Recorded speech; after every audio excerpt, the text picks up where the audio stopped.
Broadcasting live to Bills Mafia worldwide with Greg Thompson and Aaron Quinn. Welcome to the NFL. Doesn't matter what's happened before today. Today's a brand new day. It's a brand new season. Your number one podcast for objective Buffalo Bills coverage. No matter where you are, we got you covered.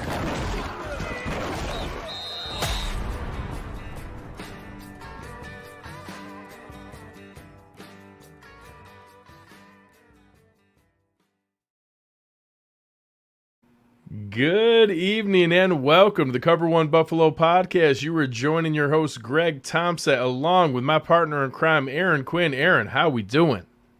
All I gotta say is thank God it's Christmas time, because this matchup, this game has got anxiety all over it. So it's Freeform's 25 Days of Christmas is here. I got my Christmas lights up. That's the only thing keeping me with some positivity and looking forward right now, because this one's got me a little on edge, Greg. You might have to talk me down a little bit tonight. Yeah, I can't lie.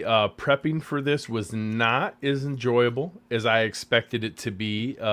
It's a tough one. Tonight's show brought to you all, as always, by our friends at Underdog Fantasy and Uncle Jumbo's. We'll get to them a little bit later. But a new sponsor here for tonight, our friends over at Colby Development. Obviously crazy things going on in the workspace right now. Colby Development is a commercial real estate company offering a variety of services in the Buffalo area. Colby's customer-centric approach marks your commercial real estate experience gratifying and memorable. With projects, grand or small, Colby's Development is your strategic partner. Visit them online at colbydevelopment.com. You can see it in our description. Obviously, I work in the real world, in the white-collar environment. It's crazy, all the things moving around there. So if you're interested in finding something to get into a little bit better space, reach out to our friends over at Colby Development. For us to get ourselves into a little bit better space, we thought, who else could come and talk to us about this amazing AFC East battle but our friend Mark Schofield. You know him from NFL Wire, the Quarterback Wire, from all over the place. You see his work everywhere. Hardest working guy on the internet. Mark, we know this is not your first rodeo today, so we appreciate you fitting us in your busy schedule. My finger, guys, is hovering over the Imperial March on YouTube. And there's a part of me that wanted to hit that and play it, but I didn't want you guys to get in any sort of copyright trouble, so I won't do that. So we do appreciate that. Yeah, we do appreciate that. We do not want this demonetized. Yeah, we get ourselves in plenty of trouble on our own. I don't want to send you guys down that road again, but yeah, I'm excited to be here. I'm so excited to chat with you guys. I love you guys. I'm excited for Bills Pats week. I love Bills Pats week because for whatever strange reason, Buffalo seems to like me, and I don't know why. I'll tell you why. I'll tell you why right now. So I'm from New England. Everyone knows that. All my friends are New England fans. The most of you guys, you're kind of jerks, Mark. Most of you guys are kind of insufferable jerks. You're not. You're honestly, like, even the years where we knew going into the show the Pats were a better team and that there was probably not going to be the Bills game, you having a way of having an unbiased objective about a team that you love, that I think resonates with Bills fans. So it's easy to talk to that. And then you see the good, even when the Bills weren't good, seeing the good in the Bills, and especially in Josh Allen in those years where we were struggling to figure out if Josh Allen was good or not. And so I think all that leads us to say, hey, he's not like the rest of them. Well, I mean, I think our buddies over at Rockfire Report, Chris and Drew, put it best when they're like, you're the only one from there we can tolerate. I mean, I get it. I understand. I get it. But I'm excited to be here. I'm so excited for this game. I'm very excited generally about the future of the AFC East. I mean, obviously the Jets get some things to work out. Wow. But I think you look at Miami, this could be a very fun division for the next 5-8 years. And so that's got me excited too. Well, I talked about that earlier with a couple guys going through, I grew up in a time where I didn't even think about the Patriots. They weren't even one of our considerations. It was Kelly and Marino, back and forth. You had a little stretch there, and then there was never any overlap. It just completely flipped in the moment right after the Music City Miracle, the last time the Bills were in the playoffs, and just dropped off a cliff from that point, starting the drought, was the exact moment right after when the Pats dynasty started. And then there was never any rivalry there. I always joke they're rivals like a hammer's a rival with a nail. Like Right. it just there's no rivalry when it's all one-sided. Aaron got that feeling this weekend on the other side of the game with Michigan and Ohio State, and I said, we were finally the hammer. Yeah, well, it's fun when both sides are in it and when it's there, and it's. Although I can't lie, I'm not excited about the fact that the Patriots are back in it as quickly as what they are. I was hoping for a little bit longer downturn. That would have been just fine with me. There is something fun about the idea of genuine rivalry and teams coming together and having these games being really meaningful and stressful and anxious, and that, hey, rightfully, the winner of this game Monday night can pump their chest out that, hey, we're the best team in the AFC and we're the leader for the number 1 seed and for the home field advantage throughout the playoffs. That's not something I expected coming into this matchup for it. So, talk a little bit about how the team has gotten to this point. Obviously, starting out 2-4, rattling off 6 in a row. How has that roller coaster been watching the team grow? Yeah, I mean, it's been sort of fascinating to watch because obviously, look, you talk to people in that building this spring, this summer, and it's like we feel really good about 21-22. Quarterback's the big question, right? Like this spring, this summer, it's like, are we going to get a good version of Cam? Are we going to have to go with Mac Jones? Like, what are we going to do there? Obviously, look, they had spent a ton of money, and they had the money to spend. They spent it. Okay, that is what it is. But the main thing I think was the decision to go ahead with Cam. It was that with Mac. And to release Cam and just, like I called it, burn the boats. This was it. You're going all in on this guy. There's no going back. There's no turning back. And you look at some of the way this season started, some of the way this season unfolded, a loss against Miami, which they should have won that game. Like looking back at it now, probably should have won that game. Yeah, they beat New York, the Jets in week 2, but Zach Wilson was struggling at that point. And then they have the loss to the Saints, and it's like, look, you're 2-3, you're 2-1. You're 1-2. Now you've got Tampa Bay.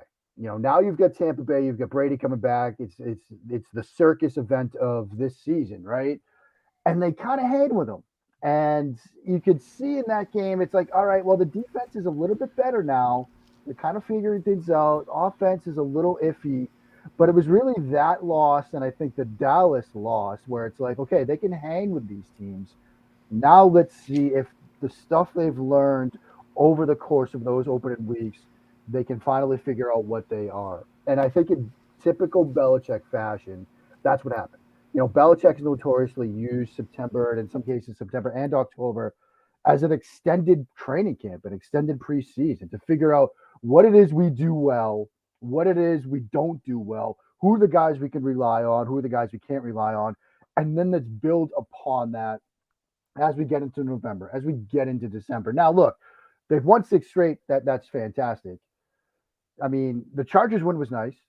You're talking about a Panthers team where Sam Darnold throws 3 picks and a pick 6. You're talking about a Cleveland team that is struggling right now, that you beat 45-7. Atlanta on a short week, and a team that was without Cordell Patterson, that was without Calvin Ridley, and Tennessee without Derrick Henry. Like, it's nice. They've won 6 straight, but I don't know if they've literally been tested since that Dallas game by a team that can smack them in the mouth right back, that could be physical with them. Tennessee's kind of that team, but without Derrick Henry, it's not the whole team. It's not the complete picture, which is why I think Monday is a huge test. It's obviously a huge game for both teams. But from New England's perspective, sort of from my perspective, it's all right. Maybe the Chargers game, that was a nice win. Justin Herbert's certainly talented. That's a good team.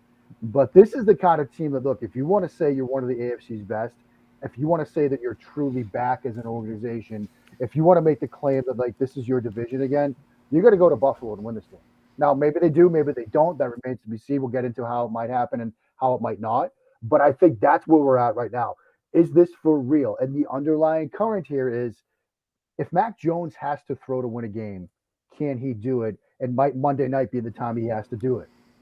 So, sort of in that vein here, before we jump onto the defensive side of the ball, I don't think this is a must-win for either team, right? Like, it feels like it. I think probably to the Bills. I think both teams are going to make the playoffs.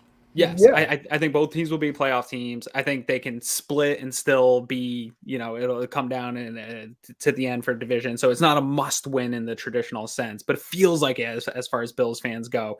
I'm sure it feels like it for Patriots fans too, for some of the reasons you just said, to sort of, hey, these wins were great, but they weren't great wins. And you want to kind of get that chip on your shoulder or that good win for you guys.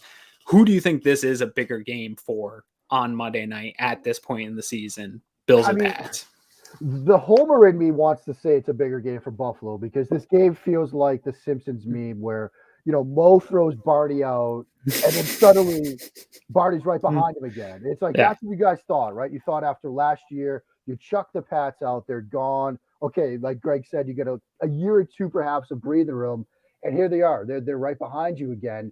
This is an opportunity to sort of sniff that out, right? They're coming to town. They've won 6 straight. It's an opportunity to sort of, all right, now we're going to kick you out of the tavern again. Like, this is still our division. So from that perspective, like the homer side of me is like, no, it's clearly a bigger game for Buffalo. But then I look back at New England and it's like, you beat the Jets, like you beat the Panthers. Like, this is a game. Look, if you, again, want to prove that, no, you guys still run the East, you're going to go to Buffalo and win this one. There's a piece of it that 4 weeks ago, 5 weeks ago, 100% is bigger for the Bills. Preseason, 100% bigger than the Bills. With the lead up, with all the national media, with so many people crowning the Patriots, they're back. This is my number one team. The power rankings have them there. People's pick for the Super Bowl. Hey, are we going to see a Brady Belichick Super Bowl? The winning streak, losing Trey White, which we'll get to here. I think that it's at least similar amounts of pressure, if not even more, for the Patriots because there's a level of expectation there that wasn't there 6 weeks ago, certainly, and wasn't there preseason, that now it's risen to that point that I've actually joked about it that, hey, there's nobody that loves a nobody believes in me bunker mentality more than Sean McDermott. He's going to play those clips of Stephen A. Smith and Colin Cowherd round the clock in the weight room and in the training room being like, hey, look, they're all picking against you again. That's all it took. Nobody believes you in you anymore. Can you prove them wrong? I don't mind that the mentality, having that moment when realistically they're the home team. They're the defending division champs. They won the last 2 matchups. Yeah. Like, there's an awful lot there that certainly would indicate it should be in the Bills' favor. I don't mind that some of that national storyline has kind of evened the scales a little bit. See, I'm a little bit on the opposite with that, Greg. I actually think the pressure's on the Bills. They've backed themselves a little bit into a corner. They were supposed to be the runaway favorites of this division, no matter how the Patriots looked at this point. The Bills, we were talking preseason that the Bills might be playing Trubisky the last couple of games. Now it looks like we're going to be down to the wire with the Pats, no matter how Monday night goes. And so I think the pressure's on because if the Bills drop this game, I think those same people that you said are talking about the Patriots to win in division, now they're going to start talking about the Buffalo Bills. The wheels are coming off of the season, and that, how many can they lose in a row? They got to go play Tampa. Like, how bad can this get? So I think for the Bills, it's more, they need to establish themselves as still a contender, and that they don't have a signature win on the season right now. They've had some signature losses that don't look good, but they haven't had that signature win, just like the Pats are looking for. So I think the pressure is more on Buffalo right now, especially because this one's at home. If this was in New England, then I could say, all right, you can chalk it up. But at home, primetime, I feel like it's as close to a must win, or like we like to say, Greg, season defining win for the Bills going forward. So let's jump in.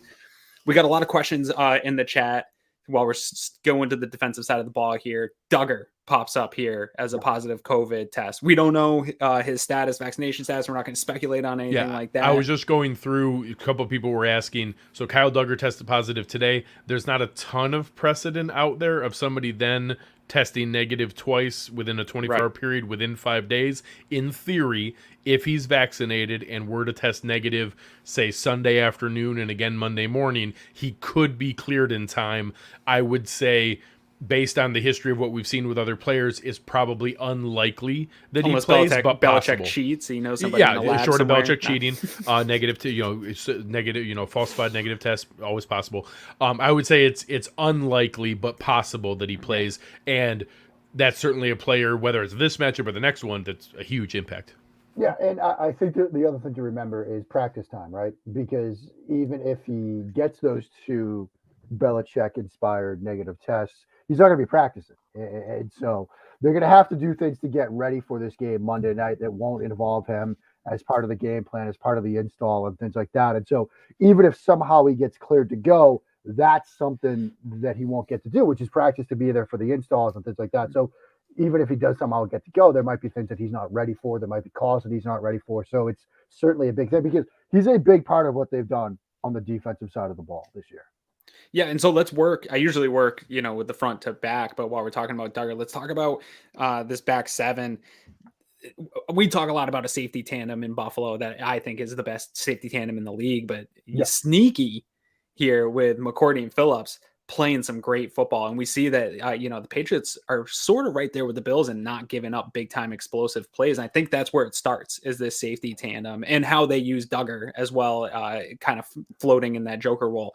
Talk about what they've done so far up to the season and how you expect them to try to keep the lid on the Buffalo Bills. Bills have been generating more explosive plays lately, but they're not what they were a year ago. Yeah. And I think it sort of starts up front, really, because they've become, over the past couple of weeks, a more zone-heavy team than we've seen from them in years past. I mean, Belichick, Bill, and Steve, they typically live on that cover one man-free island, little cover one nod to you guys there. That's where Belichick wants to be, right? He wants to be a cover one play man coverage team. And you look early in the season, I got, Sports Info Solution stats. When they played Tom Brady, they were 29 passing plays where they were in some sort of man coverage, cover zero, cover one, man two. When they played Dallas, it was 23, where there was, one of those coverages. Past couple of weeks, it's been 5, 6, 4 here and there. They're a lot more zone. Like, I don't have the stats from this past week, but the Atlanta game, 25 snaps in some kind of zone coverage. Against the Chargers, 29 snaps in some kind of zone coverage. Justin Herbert, after that game, he said, look, we were expecting something else. They came out and ran a lot of cover 2, cover 4. So you might see a lot of what other teams have been doing to Buffalo, to Kansas City, where they play with that too high shell. They try to keep stuff in front of you. But when I say that it starts with up front, it's because they can get pressure with 4. Right. It's because Christian Barmore, Lawrence Guy, and Aaron, I know you talked about a little bit on Twitter this week. He doesn't get the love, man. Why? He doesn't get the love, but he should. Yeah. Guy and Dietrich Wise are like sort of the unsung heroes to that defensive front because they do a lot of the dirty work. Gottschalk too, as well. Yeah. Barmore's getting attention because he's obviously a rookie, and we like to talk about rookies a lot. Judon's getting the attention because he's been tremendously productive for them off the edge.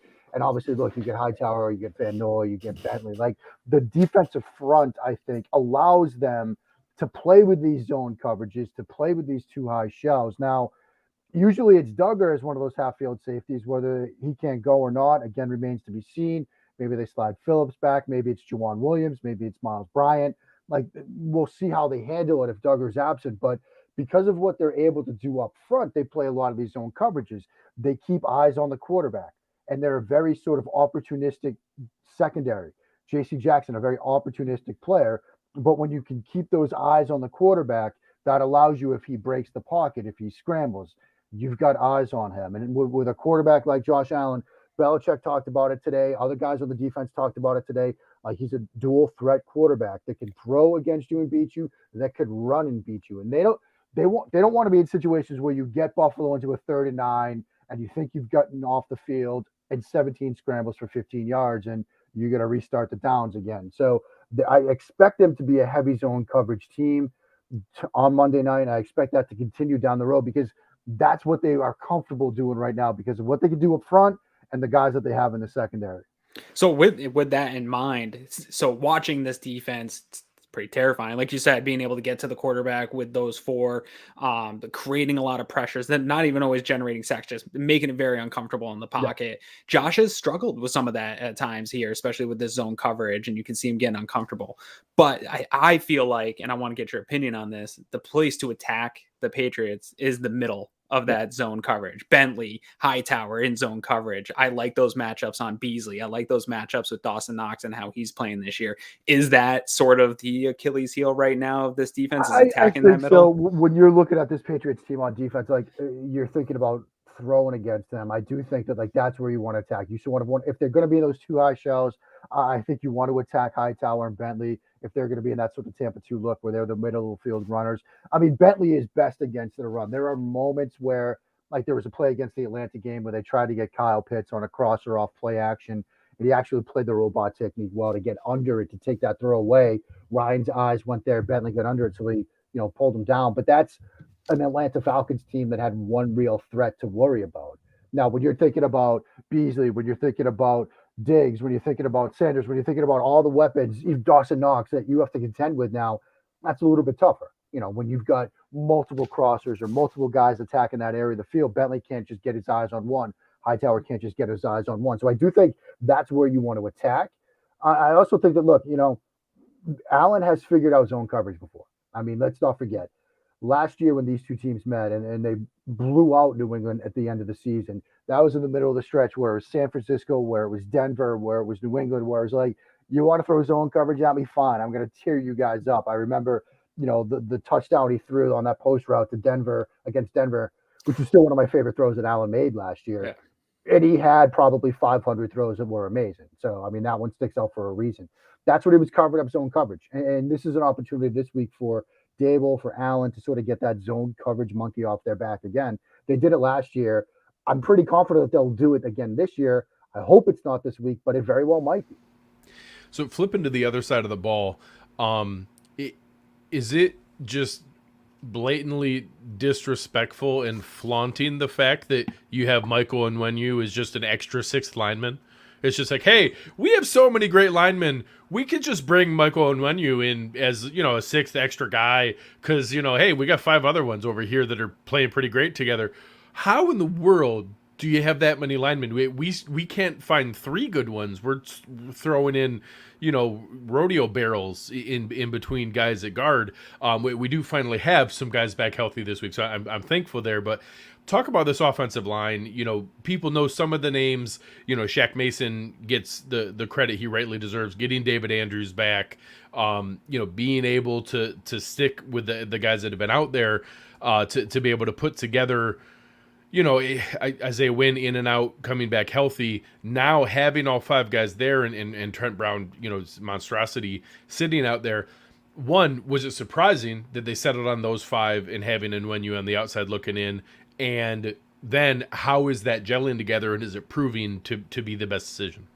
Yeah, I mean, I think, Greg, it is surprising that this was the 5. I think for most people, myself included, it was going to be Onwenu at guard instead of Karras. Like Wynn, Onwenu, Andrews, Mason, and then Trent Brown at right tackle. Like, I think most people, myself included, thought that would be the 5, but Karras has played extremely well. And this is their best 5 right now.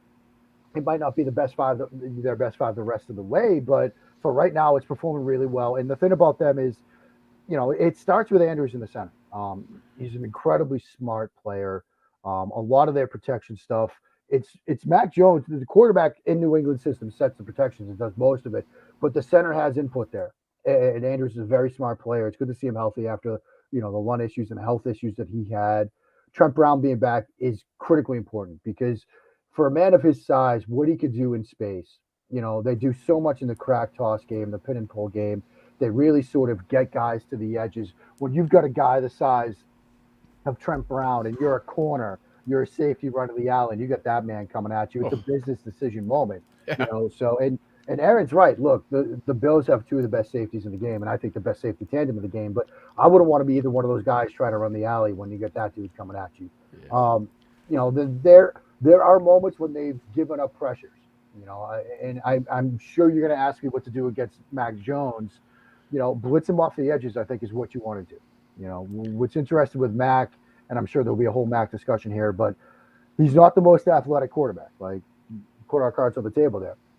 And if you blitz him off the edges, you're going to get to him. He's shown the ability both while he was at Alabama and this year, if he can see it coming, he can get ahead of it with his mind. I mean, you think back to that Atlanta game, there was a Deron Harmon blitz right through the A gap.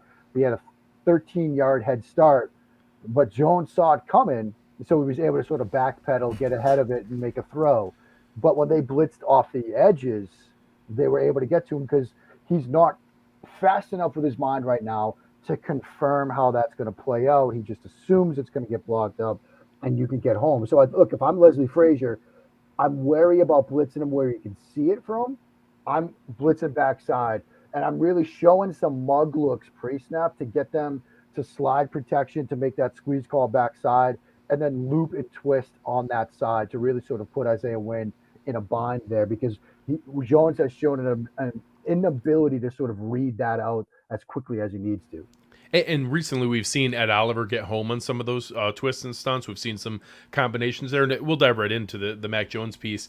It's been so interesting to see a player that I feel like I was 90% right on, and the part that I was wrong about, he's not a great athlete. He doesn't have elite arm strength. It's not these amazing eye-popping throws every week. We knew there was timing and anticipation and touch, but it was hard to know how much of that was real when it's 6 seconds in the pocket and 3 yards of separation with everybody at Alabama. What I didn't anticipate, and the reason I vastly underestimated him, is when those guys get to the pros, they don't have the awareness and the humility to know their limitations and not to say, no, I can hit that 15-yard out to the opposite hash. I got it. And it goes back the other way. Right. I have been unbelievably shocked at how disciplined and how well he plays within himself.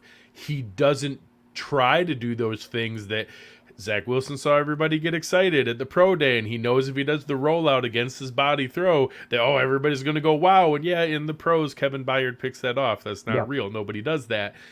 It's been shocking to see how consistently Mac plays within himself and doesn't try to step beyond his boundaries. And you brought it up. That could come into play at some point. He's going to need to do that, and we'll see, if he can. But, talk a little bit about how that progression has happened and how rare that is for a young guy to be willing not to put himself in danger. Yeah, I mean, I think in a sense it speaks to the sort of Belichick-Saban connection, right? Because when he's at Alabama, he knows that Alabama's got a very good defense. He knows that he doesn't have to put games on his shoulders. He doesn't have to try risky things. He could just play with it himself. If they end up having to throw it away in a third down, it's okay, because Nick Saban's going to put his defense back on the field, and they're going to be able to get a stop. And now he's in a similar environment where they don't need him to throw them into wins, at least not yet. Their defense has been very good. Their run game is very good. So he's in very much that point guard position where it's just, look, distribute the ball. Like if it's 3rd and 6, and your best option is a 2-yard shallow route, just take it. And hopefully we get something after the catch. If not, we'll punt it. Live to fight another day. Live to fight another day. It's sometimes that's a very hard thing to learn, especially if you're a guy like a Zach Wilson, or you're a guy like a Justin Fields, or even Trevor Lawrence, where you can say Josh Allen too. Sure, Josh Allen at Wyoming. That's another example where your plan B had to be, I got to roll out and make something happen in this moment, because I don't know if our defense is going to get a stop. I'm going to win games 55-45. You saw it this year with Patrick Mahomes, where Mahomes sort of reverted to Texas Tech, Pat, where he felt like he had to win every game 55-50. And so for Jones, it was kind of an easy lesson for him. He didn't have to learn it. He knew it already, which was, you can live to fight another down, and maybe we'll win some 17-14 rock fights or 20-16 rock fights, but we'll win those games because of the defense. And I don't want to put my defense in a bad situation. I'll just take what they give me. There have been moments this year where, he had a throw against the Chargers where it's early in the game, and he's got Jonnu Smith in the flat. It's a 1st and 10. And I'd say week 2, week 3, week 4, Mac Jones probably just takes that. And then instead he sort of reset, hit the over route deeper down the field for a big gain. So there have been moments when he's been like, you know what, I'm gonna try something a little different here. He had a deep crosser to Jacoby Myers this past week, which honestly was probably a risky throw and a bad decision, but the safety kind of took a bad angle on it, so he was able to make it hit. But there have been moments when he's tried to sort of push things a little bit. But I really think, guys, that they've coached him to, you don't need to do that stuff right now. It is eerily similar to the start of the first Brady run. It is eerily similar to we'll win with our defense. We'll have a ball control passing game. We'll run the football. We don't need you to do a ton. We'll get the backs involved in the screen game. There will be some moments where we want to push it downfield a bit, but not unless you absolutely have to. And that's how they're going to win games. And, Seth Galina and others have written recently about how this is typical Belichick. The league is zigging this way towards spread, towards putting up points, getting faster and lighter. He's going the other way. Look, we're going to run the ball. We're going to be 21 personnel, 12 personnel. We're going to be a heavy gap power scheme up front, but we're pretty diverse in the run game. We'll do play action stuff, but we're going to beat you up. We're going to play physical football on both sides of the ball. We're going to punch you in the mouth. And if we win, we win. Great, because this is how we're going to do it. We're going to have fun doing it. Well, and he also has that voodoo that Brady had where when he throws the pick six into the Titans linebacker's chest, the guy drops it, right? Which I always drove me nuts for 20 years. Let's remember. We're talking first about Tom Brady, man. We can be honest here. We're with model-like looks, right? Like Tom Brady, we can be honest. He's a very good-looking man. Now, Mac Jones has a little bit of a model in history, which we learned recently when he was a young kid, getting dressed up in a little suit, with a little sweater over the shoulder, the other picture with a tennis racket. And so it's that model good looks, right? When you're a linebacker, the steel blue, the look. The blue steel, you just drop the ball. I mean, and I got to say, there have been rumors that, coaching staffs look for good looks at a quarterback, and that's the reason why. It's amazing. It's our friend John here. We appreciate you very much, man. The last piece before we get into the prediction. I love the salary cap side of things. I tried to warn Bills fans that, hey, I do think some of these checks are going to have to be cashed at some point. I don't know that you're getting $25 million a year out of your two tight ends. I don't know that Nelson Aguilar is paying off at $11 million. At some point, some of those things may have to be dealt with. But what people underestimated was the group of skill position talent was so subpar last year that although you did, in my opinion, overpay for all four pieces, when you take Jacoby Myers rather being the only piece, but then you surround him with Nelson Aguilar, Kendrick Bourne, who I loved, coming out of San Francisco, Hunter Henry and Jonnu Smith, the paychecks don't matter. They're on the field. They're now in the position room. And, long term, there'll be some repercussions for what they're being paid for. But the rising tides lift all boats idea of just giving that kind of skill position talent and NFL caliber people across the board, I think fans got so enamored with the spending spree and the contracts and, they overpaid, don't worry. Well, they're still talented players. Like, you still added a ton of talent. I think that has also been an underrepresented storyline for that team. Yeah, I think that's exactly right. I mean, two things can be true, right? Like they probably overpaid for a lot of these guys. Like, every free agent is overpaid. Yeah. I mean, that's just the way it works. But what happens is last year you have N'Keal Harry, Damian Byrd, and Jacoby Myers. That's your 11 personnel, 3 wide receiver set. Now it's Aguilar, Bourne, and Jacoby Myers. So instead of Jacoby Myers seeing CB1, maybe he's seen CB2, sometimes even CB3, depending on the formation. A tight end, you had Ryan Izzo and a pair of rookies in Dalton Keene and Devin Asiasi. Now you've got Jonnu Smith, Hunter Henry. Like, they're massive upgrades. In a sense, they paid a premium just to upgrade more than anything else. And so, I mean, it's a massive overpay.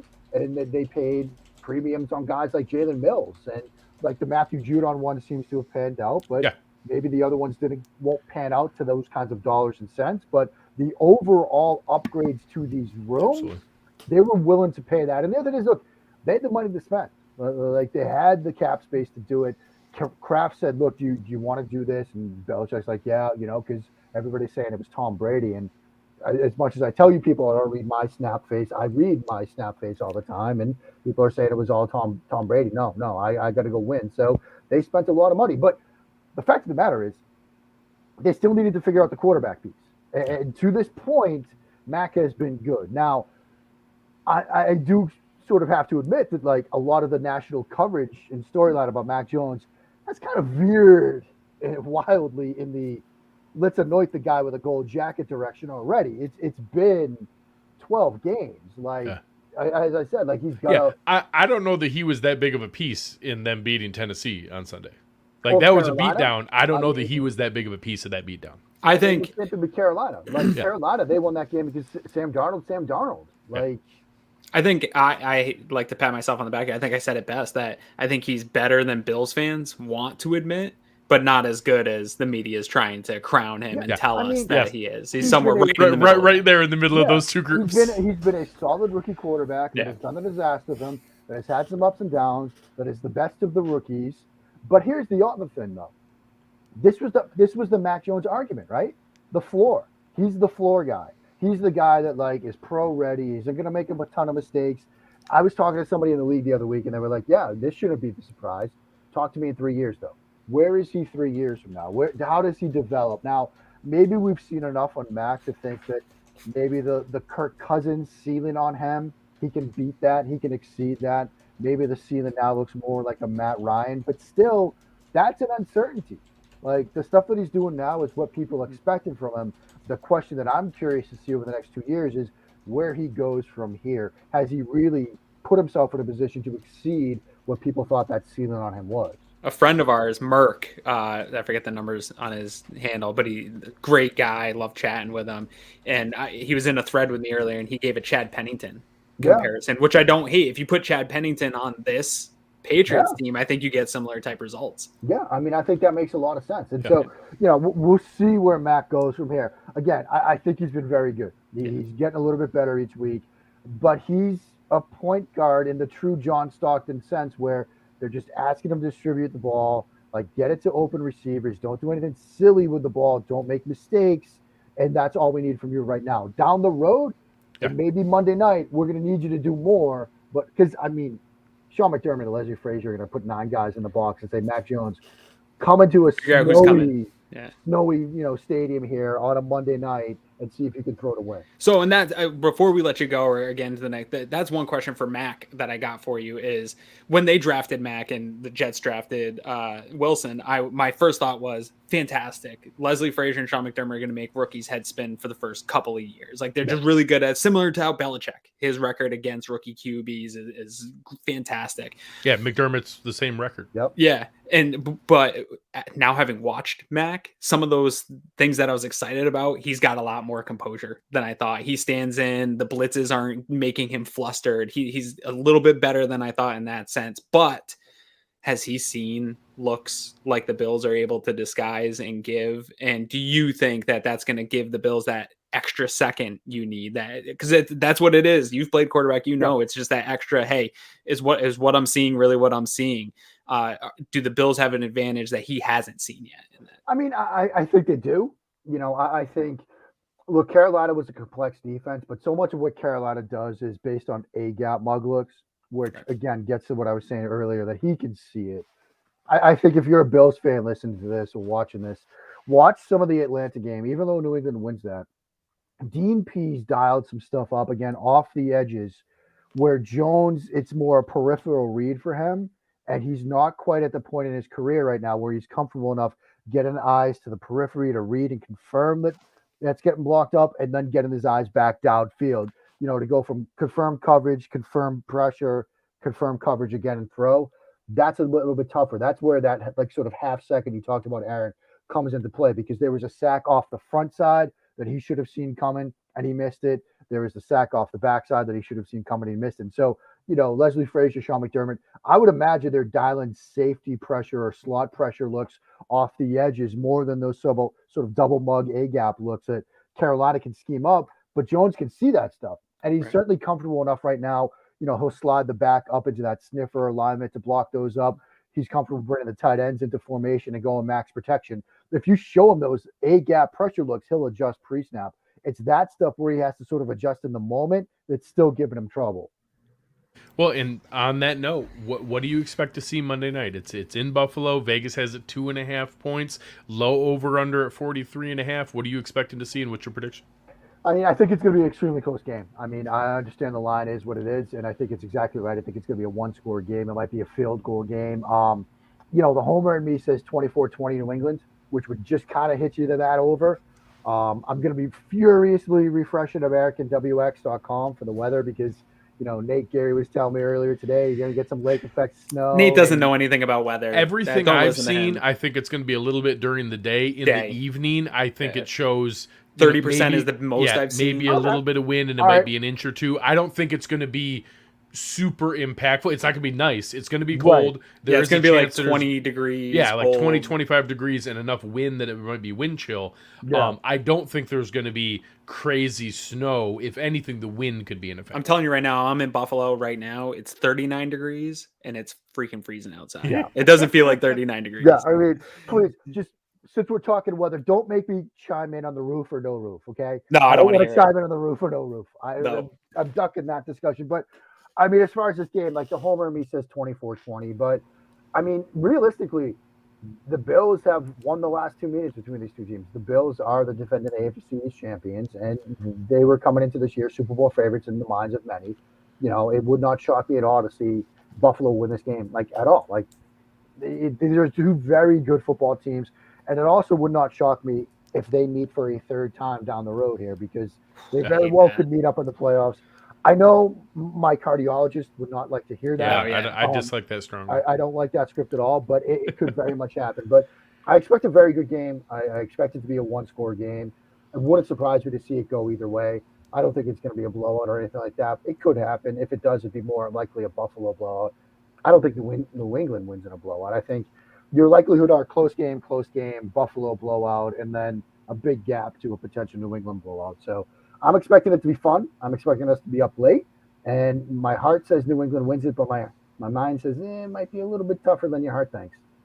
So tell the people where they can find more of your good work. Well, on Twitter, on the Burn app, at Mark Schofield. USA Today's Touchdown Wire, the Pat's Pulpit, Schofield Podcast, SB Nation's Big Blue View, Bleeding Green Radio, where I co-host the QB Factory Reboot with the incredible Rochelle Prevet. She's awesome. Give her a follow at Rochelle Monique on Twitter. Blogging the Boys, a whole bunch of other places. Matt Waldman's RSP Quick Game. But on the Bird app, I never do it. There it is. Right I mess up right all there. the time. I mess it up all the time. For everybody listening, Mark is the best. We'll have his info in the show description. Make sure to check him out. I do follow him. Everything that's there is fantastic. Before you leave, I want to say, so we have guests on all the time. We've had some great guests on, and we tell people to follow them, but they're more team specific. Mark is not just a Patriots specific. Like my brother is a Bears fan. He absolutely loves you as a follow. He talks about the stuff you write all the time about their QB. He's going through it right now. Yeah, it's a tough one over there. Yeah. Right, but even any fans of any team, if you're listening to this, Mark's a great follow just for NFL follow in general, not just Patriots stuff. So absolutely, well said. Appreciate your time, Mark. We hope for a healthy, entertaining, good game of Monday night. A healthy game. Healthy. Because I will say, man, I love watching Tre'Davious White play. It pains me. It pains me that he's hurt because he's such a talented corner. But we hope for a healthy game. Appreciate you guys. You guys are the best. Appreciate it, Mark. Thanks for your time. All right. Obviously, Mark's fantastic. Anytime we can have him on here. And like you said, sadly, just makes you more anxious about this matchup because there are so many pieces. And normally, we would dive right now into the injury report, which we don't have because since it's a Monday night game, the first injury report is not required until Thursday afternoon. So we're recording this Wednesday night. Everybody listening in podcast form, you may have it sometime tomorrow afternoon. It'll be available on Thursday. Follow us on Twitter. We'll make sure that's shared for everybody. Outside of Trey for the Bills, there wasn't anything last. I'm not expecting a lot. So there weren't any new injuries. Obviously, we'll see the status of guys like here, that were coming up. John Feliciano started his IR practice window was opened up, which means he's eligible to return. Sean McDermott said that he practiced in full, but it was a walkthrough day, so that's a relative. They still would have given him probably the designation of limited if he was limited. Of what it's like. They would have said limited. So I'm curious to see his status. But as we dive in for our guys over at Uncle Jumbo's for our player spotlight, I think that the two other returning from COVID are really where my attention goes. And I'll start with Star Lotule. Obviously, everybody remembers how traumatic watching that Colts game was and the impact on the run game. And I don't think that Star Lotule and Tremaine Edmonds are just some magic silver bullet that make everything better and that it would have been win the game, right? Yeah, it would have been some dominant run stopping force against the Colts. I will say I don't know how that game goes if those guys are there and they're back. I think there's a chance that it goes differently. I also don't think I think the Patriots line is similar to the Colts. They don't have an athlete like Jonathan Taylor in the backfield. I do think that that's an impactful return. We already had Tremaine back last week, getting Starr back this week. I'm really excited to be able to see what that does and gives the defense a chance there for Ed Oliver to be disruptive and for Starr to do his job holding the point of attack. And that's my player spotlight for this week. Yeah, I'm hoping Starr that this was time off that will be beneficial, like a little bit of a silver lining. He's up there in age, and we've seen his increase in his athletic ability and him being able to get into the backfield early in the season. And it's a little bit of a longer season this year, so maybe there's some silver lining in that he's got an extra break in the middle, and now you got this 11-day window between the last game and this game, and he'll get a full week of practice and this week coming back. That's my hope. We don't know how he comes back. It might be a slow start for him coming back with a couple weeks off of football. Never know. I have no idea, but his impact is real. I've always been a Star Lotule supporter, even when he was just holding up the line and not getting sacks and not getting penetration. And now he's actually exceeding my expectations for what we were going to get out of him. And now you're seeing also the ascension of Ed Oliver, even without Star Lotule, right? Like last year, we talked about how Ed Oliver's play was probably disrupted the most by not having Star Lotule. Well, last week you saw Ed Oliver maybe have his best game as a Bill, like totally disruptive the entire game. Now you throw Star Lotule back in there with him, and I think that's just a huge benefit for the Bills and for Tremaine Edmonds and Matt Milano, who are going to have big games. Those two are going to have to be kept clean in this game to take away those dump off passes to running backs, to be able to keep that running game in check. So Star Lotule being back is massive. And then I'll flip it to the other side here. Spencer Brown coming back. Dude, I can't imagine if you went back in time and told me in August that Spencer Brown, the rookie project, being out at some point in the season was going to send everything into a tizzy and make this offensive line totally rotate and make players move around, and they wouldn't have the type of physicality that they have with him, I would have laughed you off this show. I would have been like, get out of here. There's no way that happened. But it's real. We're here. There's a real difference when he's on the field. Just in that it kicks Darrell Williams into guard that fixes a guard position. Yep. It adds a little bit more physicality. I won't lie. I don't mind Spencer Brown's footwork and athleticism being the one with Matthew Judon. I don't mind it. Yeah. Darrell Williams has struggled on the edge this year. And so even though there's probably some rookie learning mistakes that he's going to get him more than once. He's going to get him on a counter move more than once, but I'm hoping that it's just twice. Yeah. And I think that at least Brown can hide some of it with his size and athleticism, that even when he gets beat, it won't be as bad as Darrell Williams was going to get beat. So that fixes that. Hopefully, I know we've gone back and forth as to whether or not Feliciano coming back is necessarily an upgrade over Bakker or not. I think that we could probably debate that for an entire show, but just having and I agree with you. Even if it's a slight upgrade, it's very slight. It's not some magic solution. Absolutely. But I think being able to get Brown back and put Williams back at guard and get that one side of the line in better shape, reinforced a little bit, allows you, like we've said all along, whether it's Feliciano, whether it's Bakker. I know people have been dragging. Oh, you're still mute there. The 1 week link. Yeah, it's only one spot. It's only one spot they have to. People have been trying to drag Dawkins. I'm not into it yet. I think he's played more good football than he's played bad.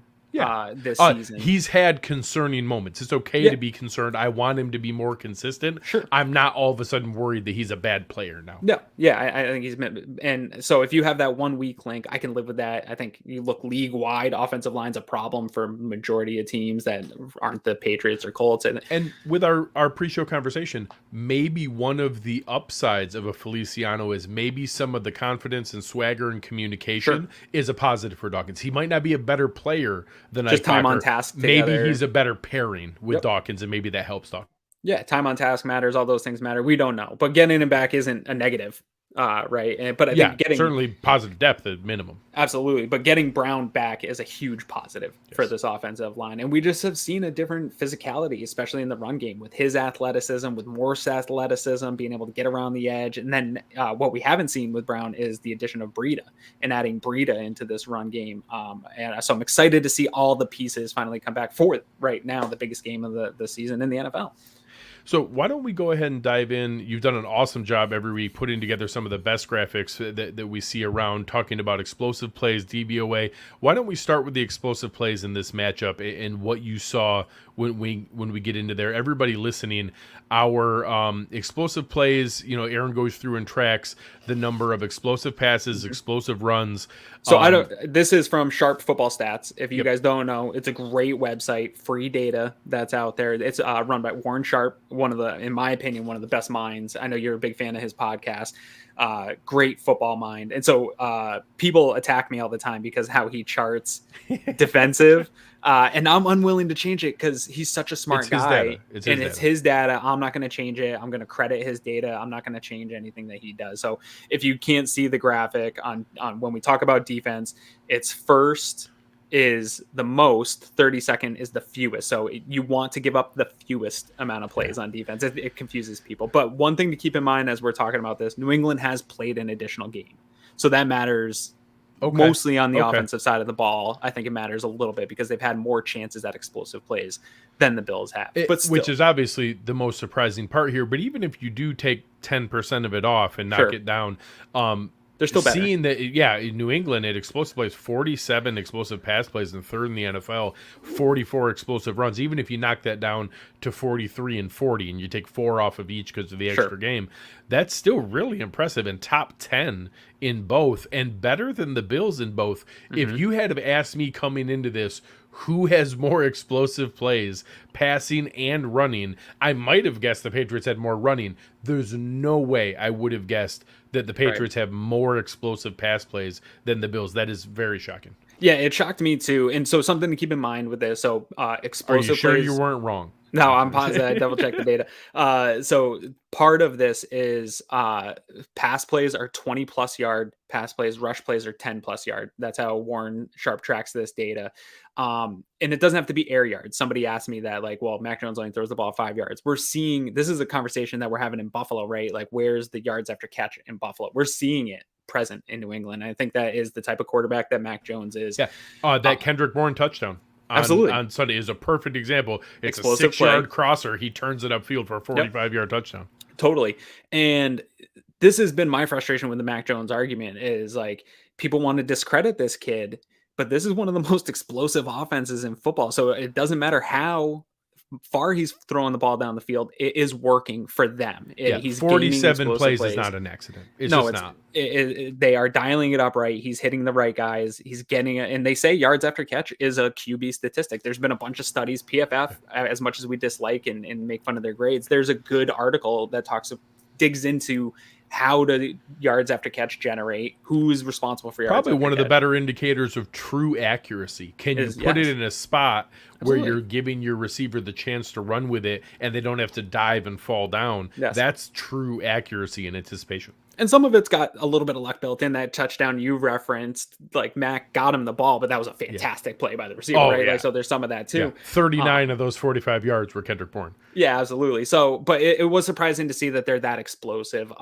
coming into this game. On the other side of the ball for the Bills on the offense, they've got into the top 10. This is something we talked about last week. So they have 40 explosive pass plays. That's good for 10th in the league. 32 explosive run plays. That's good for 16th. I'd like to see that number get up a little bit more now that Breida's part of this offense. And I think this week there'll be some opportunities for that explosive run to jump up a little bit for them. But again, keep in mind, they're one game back. So that 10% that we said we could take away from New England, if we gave that to Buffalo, this game would be a lot closer on that offensive, explosive side of the game. Defense, I think this is what you would expect from watching them.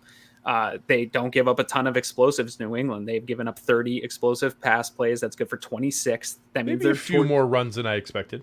Towards the bottom, the runs, and so you saw this really exposed against Tennessee, right? Yeah. When you watch that both game. Both Dontre Hilliard and Dante Foreman pulled off explosive runs. And the only thing that it was such a weird toxic differential game because a couple of those explosive runs turned into fumbles because they were able to punch the ball out. And so, like, you get an explosive run, but then you get the turnover, and they've been able to do that really well. So as long as the Bills hold on to the ball, I do think there's some opportunities for Josh.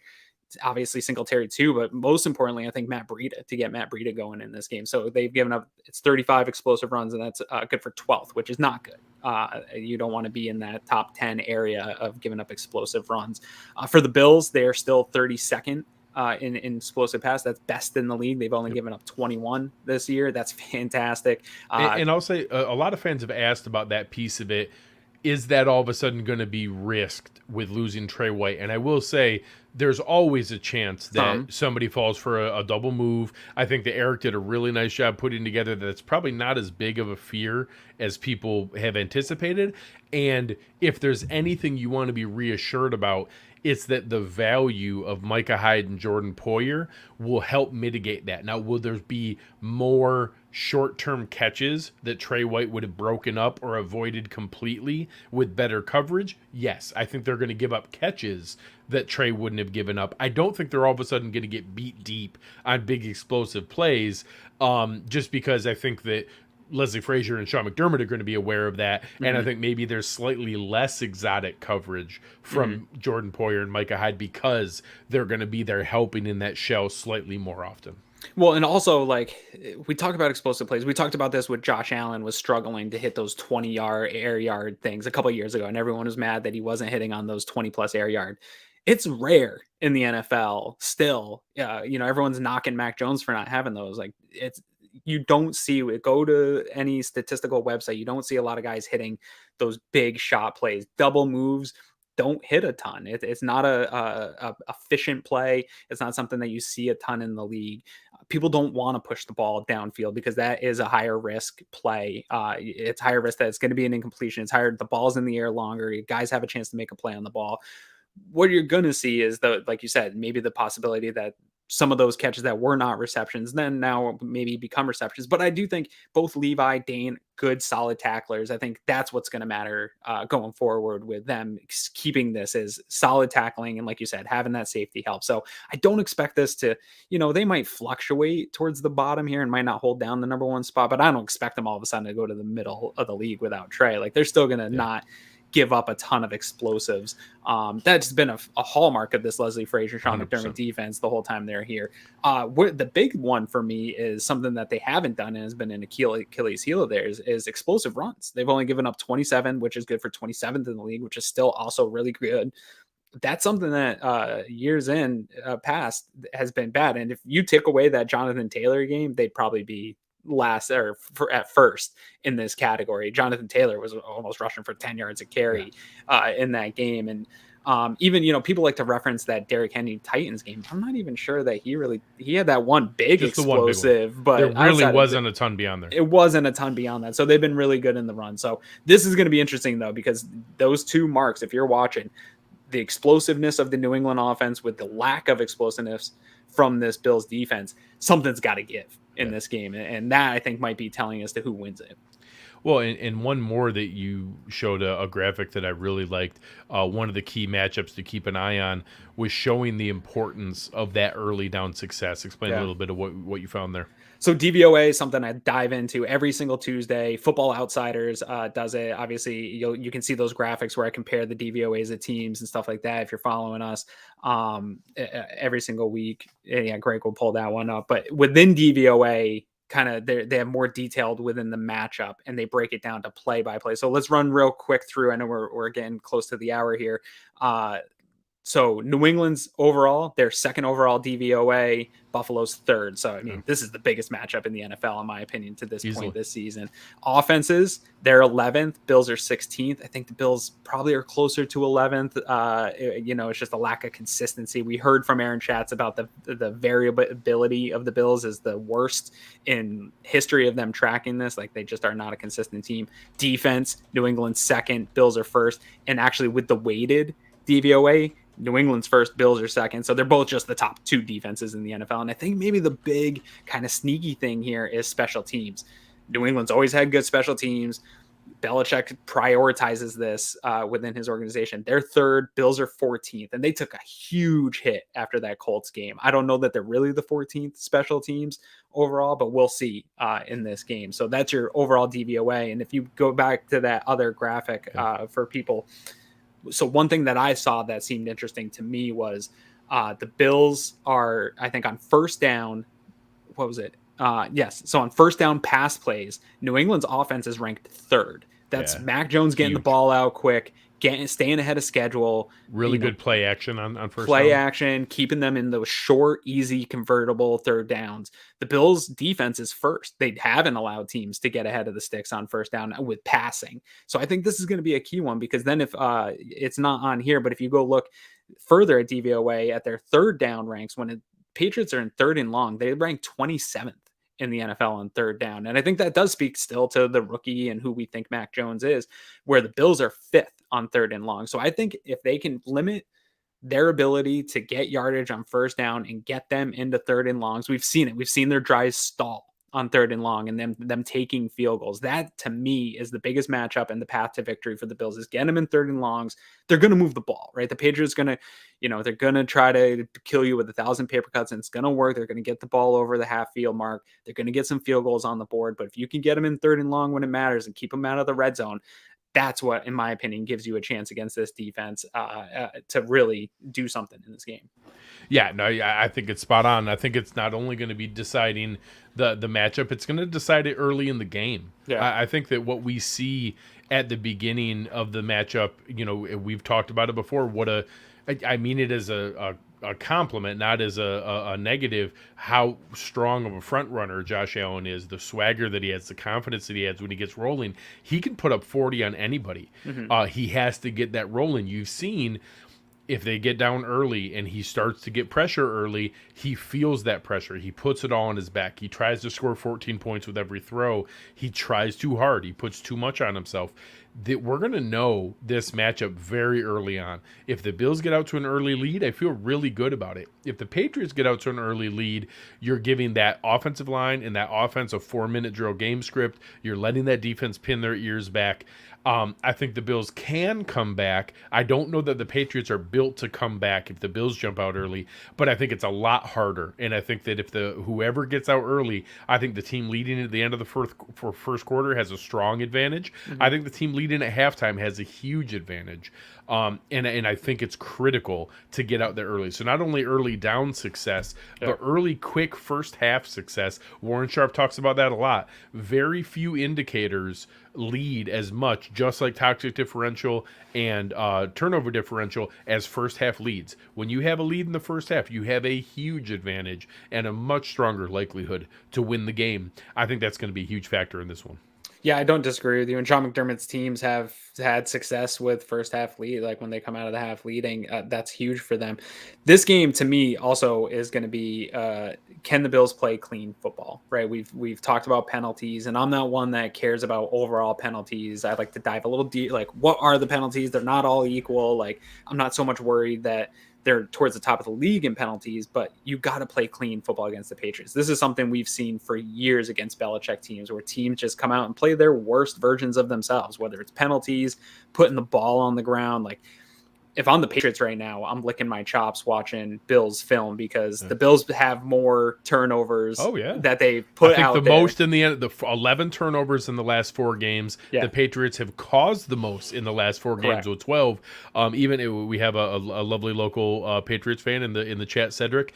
He brought it up, saying it's going to be on Josh Allen. If Josh Allen plays a clean game and doesn't turn it over in the backs. I don't. Yeah, correct. Yeah, there's we've Singletary's put it on the ground a couple times, but more so in that position to be able to go through. If Josh Allen doesn't turn the ball over, it's going to be really hard for the Patriots to win this game. They have weapons that are difficult to match up. We saw what Stephon Diggs did to J.C. Jackson last year. J.C. Jackson's really good. Stephon Diggs is better. Right. Being in that kind of position to be able to go through, it's going to put them in a tough spot. If Josh Allen turns the ball over and gives Mac Jones in this offense extra possessions where they can just run down the clock, run the ball. Nick Folk has been an amazing kicker. He's been crushing it this year.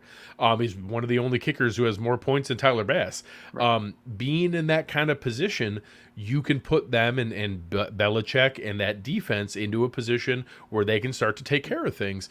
I think that's going to be the tough spot. So I am hopeful that Brian Daboll's been keeping a little bit under his chest here, that he's going to be able to bring out for this matchup. I think that they had a little bit of extra time to prepare for it. I think they're getting healthy at the right time. They're playing at home. I feel good about this matchup. I have it the exact opposite of Mark. I have it 24-20 Buffalo to be able to go through. I think that it might even be a late score. I think it's going to be very close. It's going to be closer than we like. I have it Buffalo 24, Patriots 20. I think the Bills win, barely cover, and slightly over. Greg, this is 2 weeks in a row that we've nailed exact same. We've been doing this for a few years now. We haven't. That's crazy. Yeah, 2 weeks in a row. That's awesome. So when Mark said that, I was like, oh, snap. Like, I'm the exact opposite. And then you come in with 24-20. I do have it 24-20 as well. Guys, this is actually the least confident win that I've ever picked. I'm not going to lie. I don't feel good about the matchup in a number of ways. I don't like the matchup for the Bills in a number of ways. But for me, it boils down to I'm hoping they can play clean football. I think the Bills need this game more. I do. I think that, and I believe that teams that are desperate are tough to play. And I feel like the Bills have a desperate feel in them, whether it's what, like you mentioned, the national media and the narrative coming out about this AFC and who's in control of it. The fact that we believe the Bills have backed themselves into a corner here and they have to get out of that corner a little bit and they have to give themselves some breathing room. I think they feel more desperate right now than New England. New England's playing with a little bit of house money. Right here, if we're going to be honest about who they are. They've had some... They're not running the table the rest of the season. They're going to lose some games here. They're going to lose some games, and they've had, the Bills have had a little bit of luck of who they've played too, but they've had a little bit of luck of going up against the Cleveland team without any running backs, going up against the Titans team without receivers or running backs. They a little bit of luck along the way here, where now they're going to finally meet a team that's at full strength, that if they're playing consistent and playing to the best version of themselves, is the best team I think that they've played so far this year. And so I'm going to pick the Bills to win. I think Vegas is right. They're essentially saying that this is a coin flip with that 3-point. Is it still a 3-point spread from Vegas right now? I've seen it fluctuating. I saw a lot of them are at 2.5 now, so I think it's just under. Yeah. So that's a coin. It started at 2.5. It got bet up to 3. There was some quick money on Buffalo. Right. There's been a little bit coming back on New England here. I don't think there's a huge betting favorite. I think that a lot of the betting is fairly even. Yeah. I'm a big fan. Warren Sharp does his Wednesday podcast with Ben Solak. For anybody who doesn't listen to the Ringer Gambling Show, they spend like the first 20 minutes today talking about the Bills-Patriots matchup.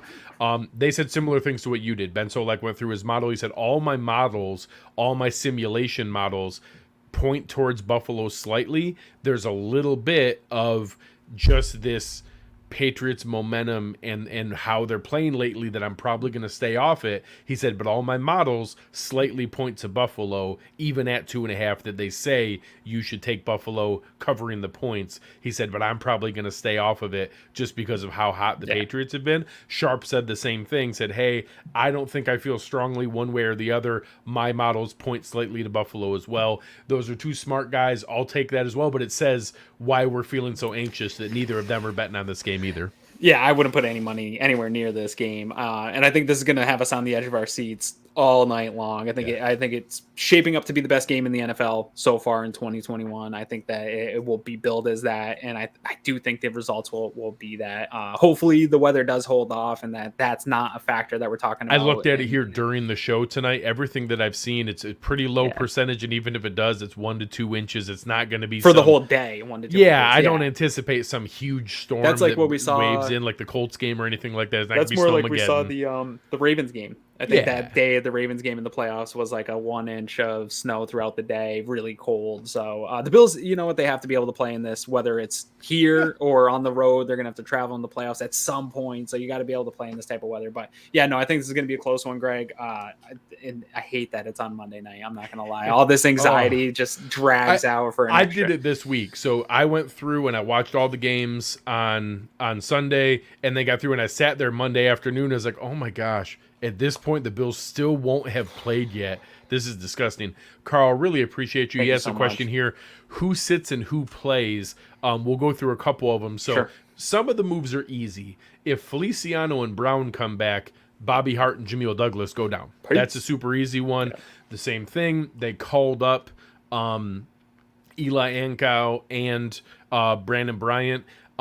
I can't lie. I won't be heartbroken if Brandon Bryant takes Vernon Butler's spot. I saw a lot of energy from Brandon Bryant. I think there's a chance he earns some Justin Zimmer type hustle snaps. Star will probably take Eli Ankow's route. He's just better. That's an easy one. Right. I think Isaiah McKenzie is still going to be inactive. I do think we might see some Marcus Stevenson jet sweeps. He did that in the preseason.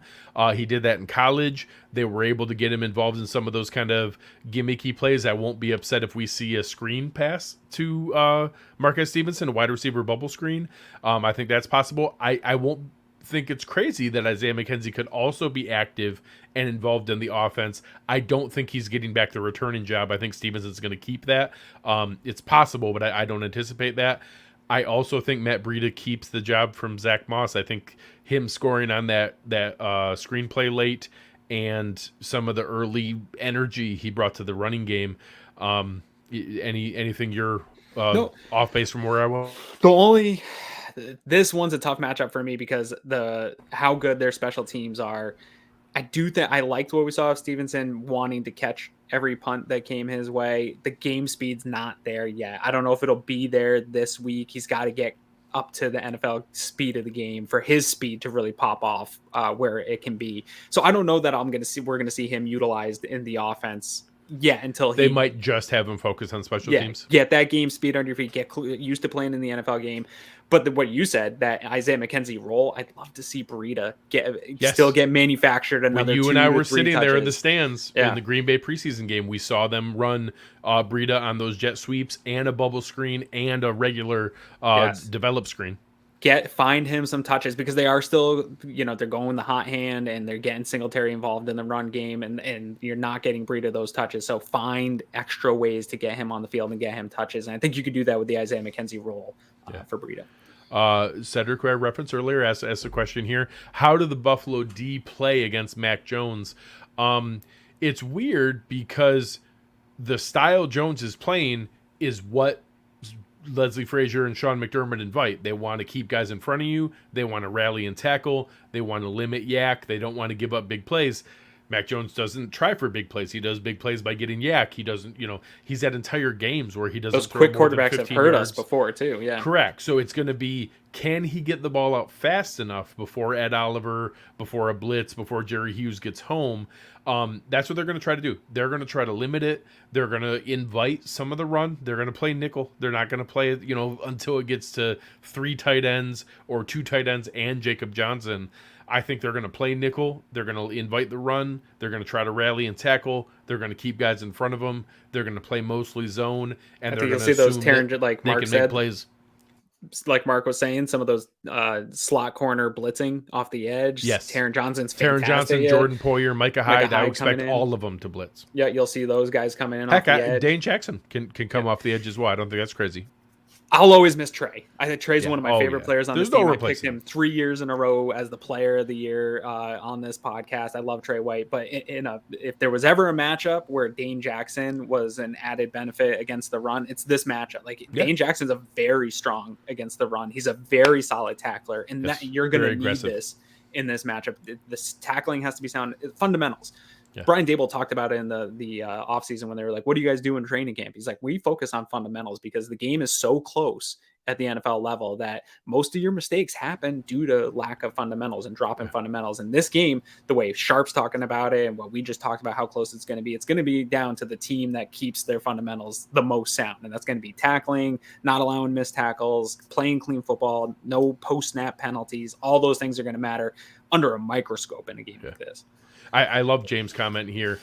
We need to outscore them. We need to be able to put up points. This is not a game. We do not want to let them drag us down into the mud and play one of those tough running game, those kind of games. That's not what we want to see. Goals. No, that plays into their hands. Into their hands. We want to outscore them. We want to put up points. And Charles is spot on.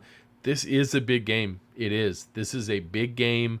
This is one of the biggest regular season games we've had here in a long time. If you look at any of the things the 538 does projections, ESPN's FPI does their projectors, the leverage metric that shows, hey, the difference that the winning team gains versus what the losing team loses for factor of the number one seed and home field advantage, the division, and making the playoffs, it is enormous what this game does. The winner of this game is going to be able to puff their chest out and say, we are the favorites in the AFC to go to the Super Bowl and to have home field advantage.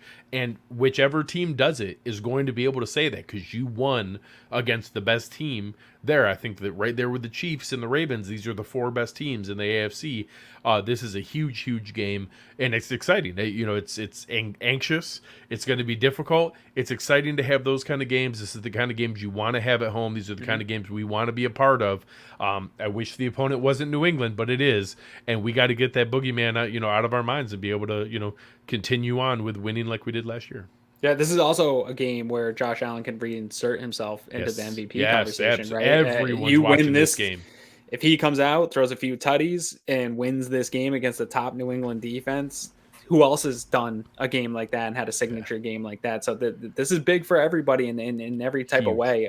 Massive game. So we got to sit back and enjoy this. It's been a long time since Buffalo. Obviously, we had our playoff games. We had the AFC Championship game. But being the prime game in the NFL where all eyes are on you, this is how it should be. Prime time, last game of the week, Monday Night Football. It's all eyes on you for the biggest game of the year so far. This is what we've been asking for, this type of attention. And now we'll see how they react to it. Absolutely. So any final thoughts for the people? Where can they find more of your good works? And what do you do on Sunday when there's no Bills football? I will sit back and watch Red Zone with Scott Hansen. I enjoy being able to do that. A lot of Christmas stuff, probably some hot chocolate, some candy canes. We're full on Christmas here at my house all year long, making some Christmas cookies, I think, this weekend. So all that stuff, trying to kill the anxiety. And then you can find me at Aaron Quinn 716 across all social media platforms over there. And then Monday is just, I'm going to be a ball of anxiety throughout the entire day. It's not going to be good here at my house. Yeah, same thing. I'm really excited. Taking my daughter to her first NBA basketball game this week. Hey, fun. So we're going to go check out a Cavs Utah Jazz game. We're going to be excited about that. Kids Day. Go Jazz. Over there. So I can't remember Cleveland. We'll see how things go there, but excited to be able to see my daughter enjoy that. We've been watching a lot of basketball. She's enjoyed that. That's awesome. But yeah, I love watching Red Zone and being able to just kind of absorb everything and watch. I'll watch like other upcoming matchups and things like that. And then Monday, I made the mistake of taking Monday off, and now I'm not going to have anything to no, you want as much as me. you can do. Yeah, that was a big mistake. So we'll see off. what I do. I took both. I took Monday and Tuesday off. So I have to find something to distract me during the day on Monday. But make sure you're checking out all the stuff going on over at Cover One. A big shout out to our man Anthony Prohaska is with his family tonight. Hoping everything goes well. I didn't have a disguise coverage tonight because he's spending time with his family, and certainly hope everything goes as well as it can. Mm-hmm. But make sure you're checking out everything we have over at Cover One. Check out the work with the Roundup, with the Hoof, with the new film room, all the stuff going on there. Normally, Anthony will be leading into us on Wednesday nights coming into disguise coverage. But make sure you're checking out our sponsors on Underdog Fantasy. Download the Underdog Fantasy app. Use promo code COVER1. Get yourself $10 free. Be able to play around and have some fun. Our friends over at Colby Development, if you're looking into that real estate world, a lot of weird space right now trying to figure out how to fit your business into the right areas. They can be there, your strategic partner to help you out. And always enjoy Uncle Jumbo's. They just launched their new Niagara Frontier Bourbon Whiskey. I cannot wait to come up and try it out. I'm really, really excited about that. Be able to come and check it out myself. But on behalf of Aaron Quinn, I am Greg Thompson. You've been listening to Cover One Buffalo.